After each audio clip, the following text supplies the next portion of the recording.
And welcome to the channel. If you don't know who I am Gara the Sand, or Gara the Rage now. Basically I do reviews on this channel of games that I really like, or games I really, I'm really disappointed at. And I just want to be vocal with my reviews and stuff, which is why I have like the series called, what's it called? So-and-so game doesn't deserve a review, but this title is going to be titled differently for it, at least, because I'm telling you right now, once we get into this review of Spider-Man, this game does deserve a review, because my goodness oh gracious, Insomniac has done a great job with the Spider-Man franchise, I'm sorry. And I'm going to be completely honest, I should have bought a PS4 and bought the Spider-Man series a long time ago and done a review on this game. So let's get into it, boys. The first thing I do want to start off with the Spider-Man video is the fact of the story mode. My god, do I love the story mode, from the characters and everything. I mean, except for some things where it would definitely break immersion in it when you would go as in like Mary Jane and Miles when you're like sneaking around, but I understand it's with the story and stuff and the flow of it, unfortunately, but it doesn't mean it's a terrible thing. It kind of breaks my immersion a bit within the Spider-Man universe. Now don't get me wrong, I love MJ and I love Miles though, but I just wanted to keep playing Spider-Man. That's it, man.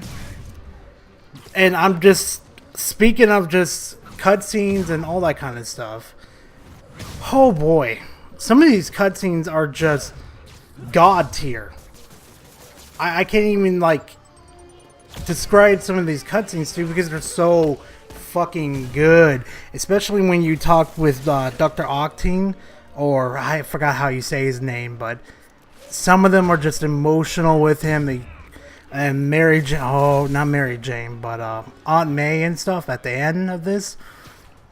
Oh man, it's gonna be so. It's just, it kind of made me cry, like shed a tear, man. And I'm just in there like, no, all this fucking hard work just for this, man. God dang it, man, this ain't right. You should at least let them live. But Spider-Man though, man, I gotta say, even to his true words and stuff, and when he has to make those hard decisions, he's ground zero fucking hero material. And Insomniac, man, you guys made one hell of a story.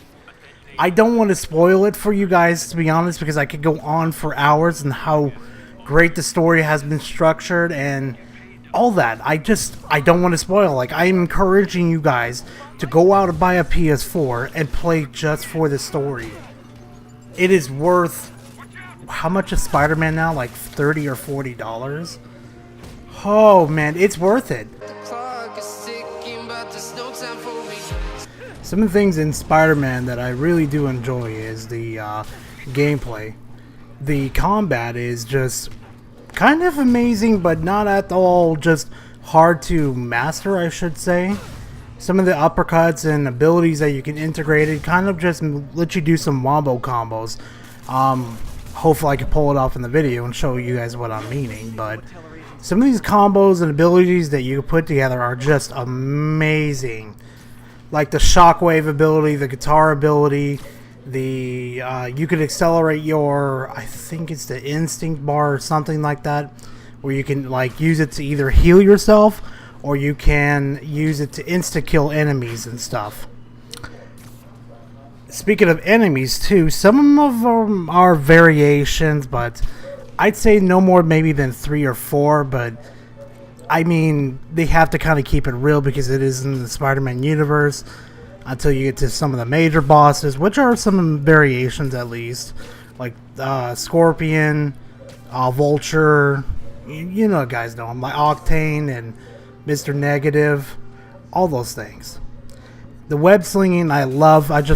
It's like when I go out into the world and I'm web slinging and stuff, it doesn't feel like it's it's a burden just to fucking get somewhere. It's pretty fun. You can just do backflips, flipping everywhere while you're going somewhere. Usually when you're going to places too, you'll have some other stuff there to do too. Like a crime in progress is going, you could go there and stop it too. I better save that for the different section. I could just continue on with that. But the abilities and the combos that you could do with them together, there's like endless possibilities you could do with it. And the ranking up system feels so good too. It doesn't feel like Assassin's Creed, what is it, Odyssey? Or I can't remember, where you have to go buy a booster just to get through these little levels and stuff and progress in the story. No, it feels really good just to play the fucking game for once in a while. Versus like Assassin's Creed, great, I gotta go buy this booster and do repetitive missions over and over again. No, you don't have to do any of that. This game has like the perfect structure of an open world, at least in my opinion, next to Far Cry. I need you to listen, I need you to hear.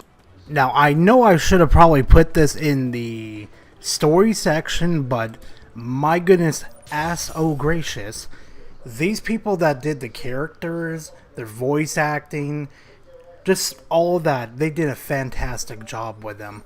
I'm talking about the way they talk, the way they move, and how they present themselves. Absolutely fantastic. The voice actors that did Miles, Mary Jane, Dr. Octane, Mr. Osborn, all those characters, like they all deserve an award in my opinion, because there's times in the story where you would be down moments basically, where certain characters would die, and then you would just feel that attraction to that sadness and all that type of stuff, and it's amazing, especially the facials, you know, and then it draws you into the Spider universe and makes you believe that you're actually Peter Parker playing within the world, not being the last Spider-Man game I played was just, I believe it was by Activision and they were making it. That game had like no characters at all. It was just bland and dead, and just, it didn't feel like I was actually in the Spider-Verse world. It just felt hollow, dead.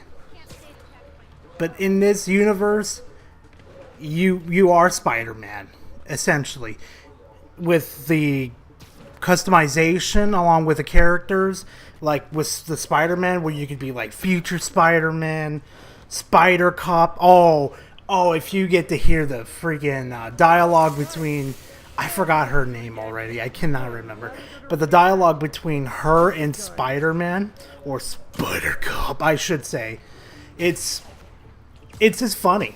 I love it. Even though she's like sighing the whole time, it draws you into the universe where it makes you feel like you're actually part of it. And I'm sorry I'm repeating myself, but I can't get over that single factor, that it actually draws you within that universe and makes you enjoy the game. I've been all around the globe trying to protect your soul. Now, as I was saying earlier with like the open world aspects of this game, some of them are really good, some of them are repetitive again, but it keeps some of the repetitiveness at bay and some of the actually good shit with it, surprisingly. Like when you were going to capture a base basically where there's like nothing but thugs coming out waves after waves, there's like more to than just doing that. Like Osborn's son, I can't remember, Harb, something like that. I can't remember, and I'm gonna regret not remembering that later. But he has these little facilities that his mother has around this the city, and you could take on these little missions to go handle pollution, diseases, all that kind of stuff. There's some other missions too where you have to go run around the city, defuse bombs, stop them from blowing up on random civilians or thugs that are throwing bombs, that type of thing. There's also races in there too where you can just go as fast as you can. There are some challenges in within the world too that encourages you to use your environment to your advantage. So like web slinging somebody to the wall, keeping them there, using objects like like a post office mail thing or whatever it is. You web sling it, you sling it around you, and you hit them in the head, or you take their guns away from them. You know, I know this goes back into abilities too, but it's these aspects that I do like about this game that makes it just thrive. Also, while you're web slinging around and stuff, you hear a familiar voice talking a lot of shit about Spider-Man and how he's this evil person that keeps dragging, you know, if he didn't stop this so-and-so person, you know who I'm exactly talking about. But that's the open world aspect, that it just feels alive when you're not doing the story mode. You just have more to do than you can actually comprehend. One thing I did forget to mention within the review, that there's these little mini puzzles that you get along where you diagnose the diseases and stuff, and it's such an excellent component to add to the Spider-Man universe where it feels more alive, like I was saying earlier. But Insomniac, I do owe you guys a thank you for just putting some heart and dedication into this game, unlike some other studios I know, like BioWare. And just those companies just don't do it anymore. Just give dedication like they used to. You know? I love this game. It's staying on my shelf. And I'm telling you right now, this approves of fucking approval from me. Get the hell out there and get it. Like, if you can't even, like, get the game, go over to a friend's house and go play it, man. Like, you will not regret it. Anyway, guys, thank you for watching this video, and have yourselves a very, very pleasant weekend. Later!